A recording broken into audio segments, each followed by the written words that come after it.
اور فَطَلِّقُوهُنَّ لِعِدَّتِهِنَّ ان کے نزدیک، احناف کے نزدیک یہ مطلب ہو جائے گا اس کا کہ ایسے وقت میں طلاق دو کہ اس کے بعد عدت شروع ہو جائے. فَطَلِّقُوهُنَّ لِعِدَّتِهِنَّ ایسے وقت میں طلاق دو کہ عدت شروع ہو جائے. طلاق کے بعد جو پہلا حیض آئے گا وہ حیض، اور اس کے بعد 2 حیض آنے پر اس کی عدت مکمل ہو جائے گی.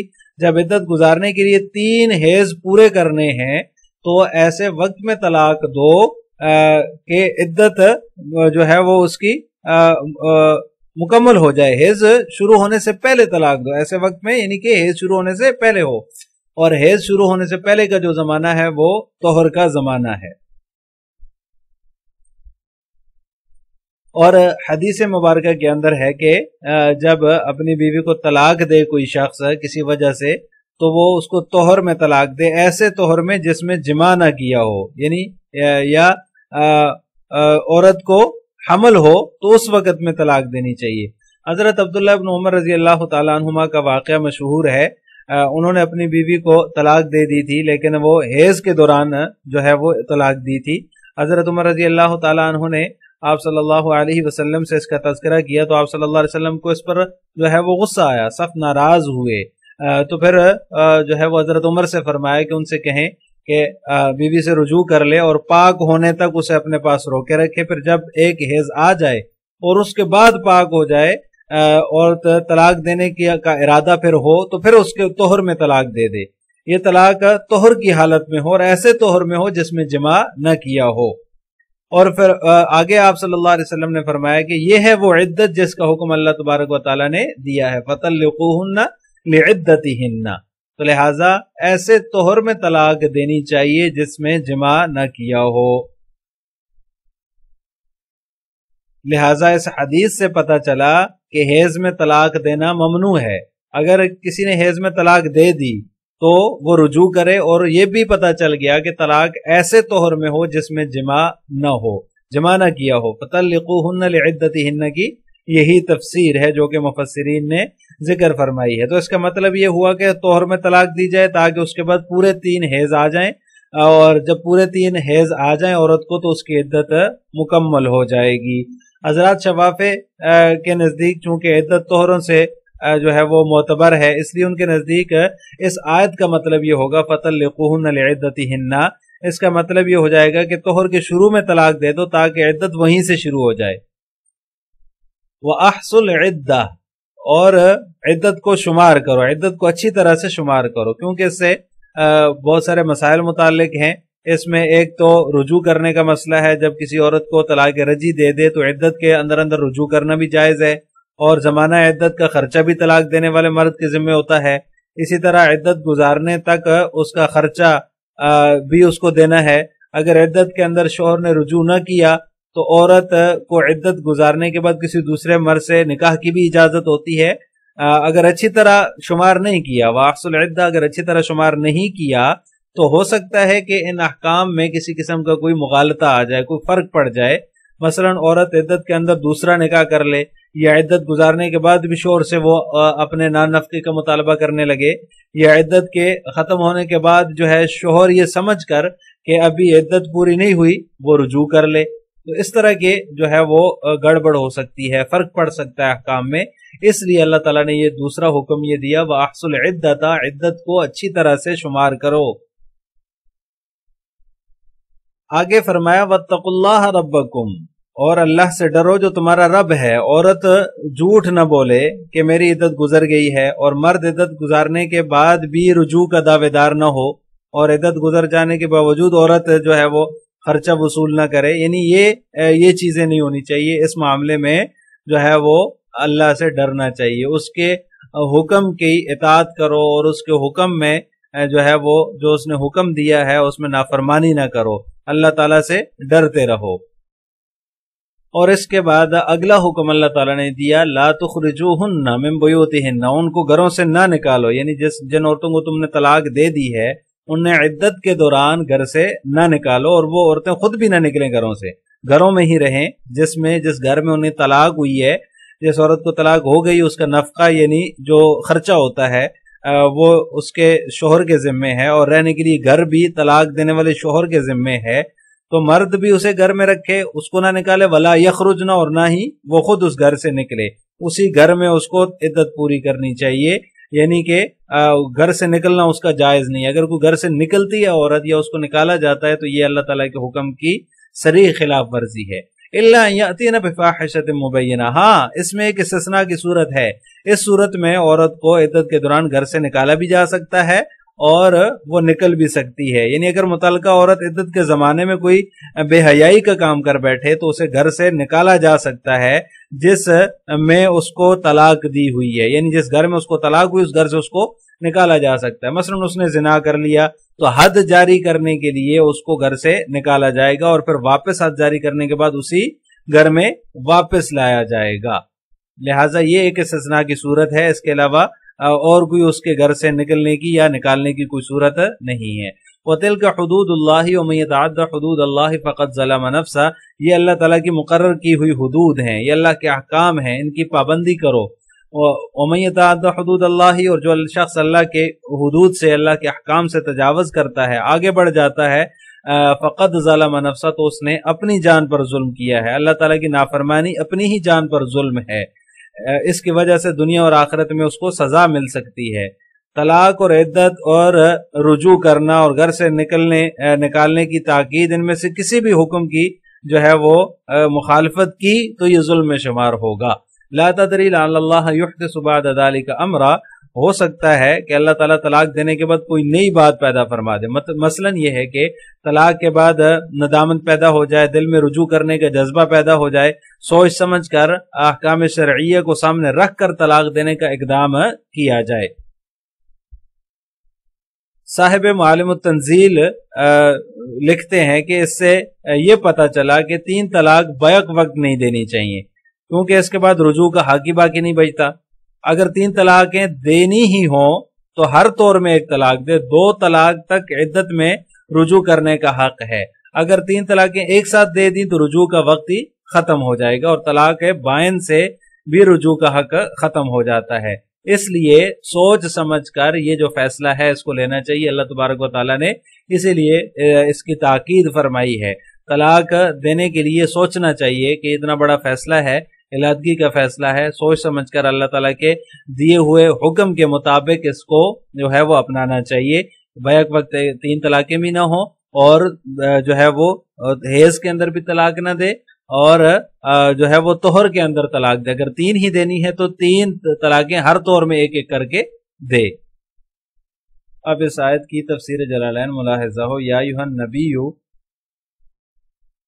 اے نبی، المراد و امتہ بقرینۃ ما بعدہ، مصنف رحمہ اللہ تعالیٰ نے اس کی تفسیر فرمائی کہ خطاب تو آپ صلی اللہ علیہ وسلم سے ہے، لیکن مراد اس سے آپ صلی اللہ علیہ وسلم کی امت ہے۔ بقرینۃ ما بعدہ، اس قرینے کی وجہ سے جو ما بعد ہے، او قل لہم، یا آپ ان سے کہہ دیجئے، اذا طلقتم النساء، جب آپ اپنی بیویوں کو طلاق دیں، یا اپنی امت سے کہہ دیجئے جب وہ طلاق دیں اپنی عورتوں کو، ای اردتم الطلاق، یا طلاق کا ارادہ کریں، فطلقوہن لعدتہن، تو آپ ان کو طلاق جو ہے وہ عدت کے شروع وقت میں دیں، لأولها بأن يكون الطلاق في طهر لم تمس فيه، لتفسیرہ صلی اللہ علیہ وسلم بذالک رواہ الشیخان۔ مصنف رحمہ اللہ تعالیٰ فرماتے ہیں کہ عدت کے شروع کے وقت میں طلاق دو، اور وہ شروع کا زمانہ جیسے کہ میں نے ذکر کیا کہ وہ طہر ہے، یعنی اس طریقے سے طلاق ہو، ایسے طہر میں ہو، لم تمس فیہ، جس میں جماع نہ کیا ہو، وطی نہ کی ہو، لتفسیرہ صلی اللہ علیہ وسلم بذالک، کیونکہ آپ صلی اللہ علیہ وسلم نے اس کی یہی تفسیر کی ہے جس کو شیخین نے روایت کیا ہے، یعنی بخاری اور مسلم میں یہ روایت موجود ہے۔ وَأَحْصُ الْعِدَّةَ، اور عدت کو اچھی طرح سے شمار کرو، احفظوها لتراجعوا قبل فراغها، تم عدت کو پوری ہونے سے پہلے، تاکہ عدت پوری ہونے سے پہلے، احفظوها اس کا معنی ہو گیا کہ اس کو اچھی طرح سے یاد رکھو تاکہ عدت پورے ہونے سے پہلے تم رجوع کر سکو، قبل فراغها، عدت پوری ہونے سے پہلے۔ واتقوا اللہ ربکم، اور اپنے رب سے ڈرو، اطیعوہ فی امرہ و نہیہ، اس کا حکم مانو، اس کی اطاعت کرو اس کے امر اور نہی میں، یعنی امر و نہی کے معاملے میں اس کی اطاعت کرو۔ لا تخرجوہن من بیوتہن، ان عورتوں کو اپنے گھروں سے نہ نکالو، ولا یخرجن، اور نہ وہ خود نکلے، منہا، ان سے، حتی تنقضی عدتہن، یہاں تک کہ ان کی عدت گزر جائے، یعنی عدت کے دوران ان کو گھروں سے نہ نکالو اور نہ وہ خود نکلے، الا ان یاتین بفاحشۃ زنا مبینۃ، مگر یہ کہ وہ کسی فحاشی کا ارتکاب کریں۔ فحاشی سے مراد زنا ہے، جس طرح کہ مصنف نے ذکر کیا ہے، کھلی کھلی بے حیائی کا جو ہے وہ ارتکاب کریں۔ مبینۃ بفتح الیاء وکسرھا، مبینۃ بھی ہے اور مبینۃ بھی ہے، دو قراتیں ہیں اس کے اندر، ای بینت او بینت، یعنی ظاہر یا ظاہر کرنے والی ہوں۔ فیخرجن لاقامۃ الحد علیہن، تو نے جو ہے وہ ان پر حدود کر، فیخرجن لاقامۃ الحد، تو ان کو نکالا جائے ان پر حد قائم کرنے کے لیے۔ وتلک المذکورات، اور یہ جو احکام ہیں جن کا ذکر اوپر ہوا ہے، یہ اللہ تعالیٰ کی حدود ہیں۔ ومن یتعد حدود اللہ، اور جو اللہ تعالیٰ کی حدود سے تجاوز کرے، فقط ظلم نفسہ، تو اس نے اپنی جان پر ہی ظلم کیا۔ لا تدری لعل اللہ یحدث بعد ذلک الطلاق، ہو سکتا ہے کہ اللہ تعالیٰ اس کے بعد پیدا کر دے امرا، کوئی نئی بات پیدا کر دے، کوئی نئی بات، یعنی کہ کس کے بعد؟ ذالک سے مراد الطلاق، طلاق ہے، کہ اس طلاق کے بعد اللہ تعالیٰ کوئی نئی بات پیدا فرما دیں۔ مراجعتن فیما اذا کان واحدۃ او سنتین، وہ نئی بات کیا ہوگی؟ وہ یہ ہوگی کہ رجوع کا جو ہے وہ اللہ تعالیٰ دل میں ڈال دیں۔ مراجعتن، مراجعت کی کوئی صورت نکال دیں، اس صورت میں جب ایک طلاق دی ہو یا دو طلاقیں دی ہوں، یعنی جب ایک یا دو طلاقیں دی ہیں تو اس صورت میں اللہ تبارک و تعالیٰ کو رجوع کی بات دل میں ڈال دیں، مراجعت کی کوئی صورت پیدا فرما دیں۔ اگر تین دے دی تو اس میں پھر جو ہے وہ رجوع کی کوئی صورت باقی نہیں بچتی، اس لیے مصنف نے کہا ہے اذا کان واحدۃ او سنتین، جب طلاق ایک ہو یا دو طلاقیں دی ہوں تو اس صورت میں رجوع بھی ہو سکتا ہے۔ السلام علیکم ورحمۃ اللہ وبرکاتہ۔